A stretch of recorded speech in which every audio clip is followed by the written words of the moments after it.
অন্য একটি আয়াতকে নিজের কথা সপক্ষে দলিল হিসেবে পেশ করিতেছিল। এইভাবে ঝগড়ার রূপ ধারণ করিল। ইতিমধ্যে রাসূলুল্লাহ সাল্লাল্লাহু আলাইহি ওয়াসাল্লাম আসিলেন।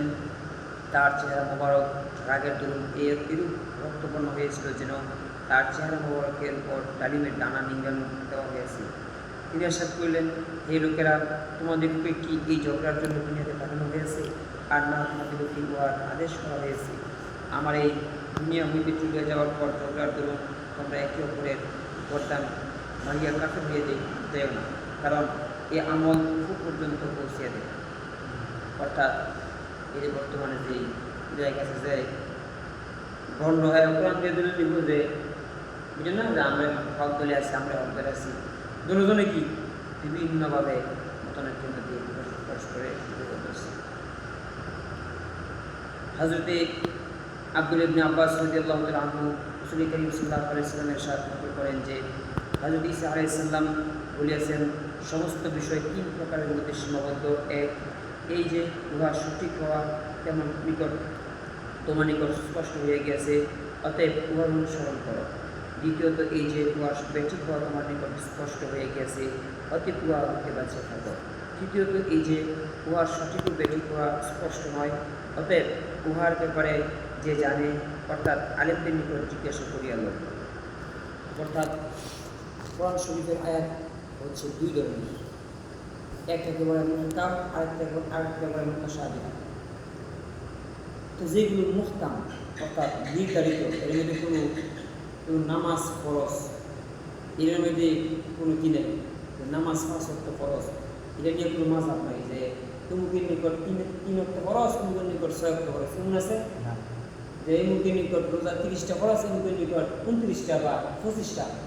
ইসলামের মুহকাম যে বিষয়গুলো, এর মধ্যে কি নাই, কোনো মত পার্থক্য নেই।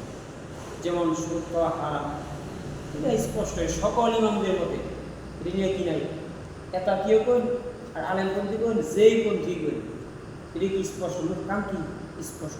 মুতাশাবিহ যেগুলো বিভিন্ন অর্থের সম্ভাবনা রাখে, যেমন কোরআনে কারিমে কিছু হরফ আছে, আলিফ লাম মিম, ইয়াসিন ও কাফ, আলিফ লাম র, এগুলো কি হুরুফ মুকাত্তাআ, অর্থাৎ যে এগুলো হচ্ছে একটা পাসওয়ার্ড।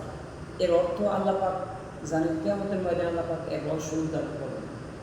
আর কিছু কিছু আয়াত আছে, এই কিছু হরফ, আর কিছু কিছু আয়াত আছে যে আয়াতের অর্থ মানুষ জানে, মানে স্বাভাবিক অর্থ জানে, কিন্তু অর্থ দ্বারা যে কি উদ্দেশ্য এটা একমাত্র আল্লাহ জানে। যেমন কোরআন শরীফে আল্লাহ হাতের কথা আছে, ইদুল্লাহি ওয়া ফাইদিহি, এটা আল্লাহর হাত বলতে কেমন হাত, আমনের মতো হাত না গরুর মতো না কিয়ের মতো, এইটার কাইফিয়ত কি নাই আল্লাহই জানে।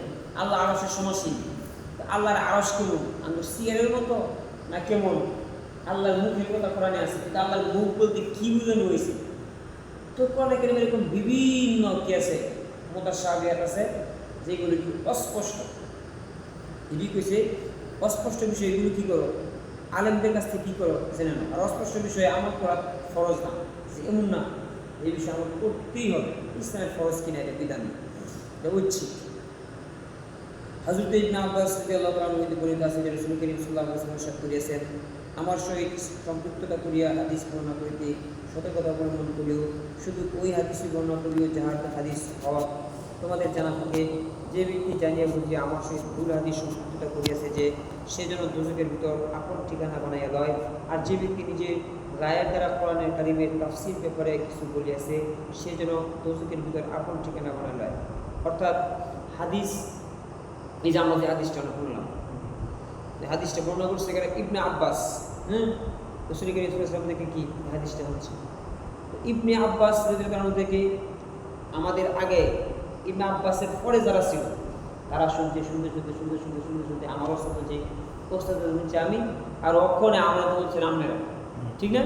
এটা হচ্ছে হাদিসের কি, আমরা ক্ষেত কিনলে ক্ষেতের ফর্সা দলিল নকশা, এটা আগেকার আসি এই, ঠিক না, লতায় পাতায়, তো ঠিক হাদিসও এই আমার আমনে বলছেন, আমার আমি বলছি আমার সাথে যেতে ইবনে আব্বাস হচ্ছে নবী, আর নবী হচ্ছে জিবরিল ফেরেশতা, আল্লাহ এবং নবীজিরা কইছে এই হাদিস দিয়ে।